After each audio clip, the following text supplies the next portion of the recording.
In tennis, is it better to serve first or receive first at the start of a match?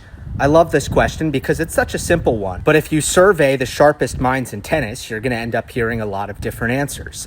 Novak Djokovic has been serving first for the last several years of his career, and he says it's all about psychological warfare. Send a message to yourself and a message to your opponent that you're confident and ready to go at the start of the match and that you're not afraid to serve. Jim Courier has said that throughout his career, he preferred receiving first. That way, for the remainder of the set, his service games would come after changeovers, at which point, physically and mentally, he was replenished and recharged. In Brad Gilbert's famous tennis strategy book, Winning Ugly, he wrote that in the first game of a match, when sometimes players aren't warmed up or are nervous, it's best to put the maximum amount of pressure in that moment on your opponent.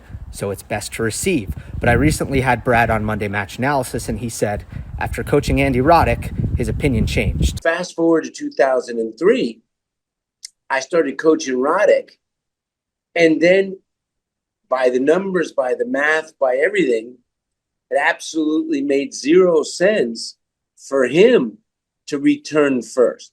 Because the way he played, he had this ability out the gate to get one of those 45-second cheap holds, the other guy stiff, and then potentially, if he sneaks a break, the way he played, 3-0-4-1 could translate into a much quicker first set. This all begs the question, what do the majority of pros on tour do?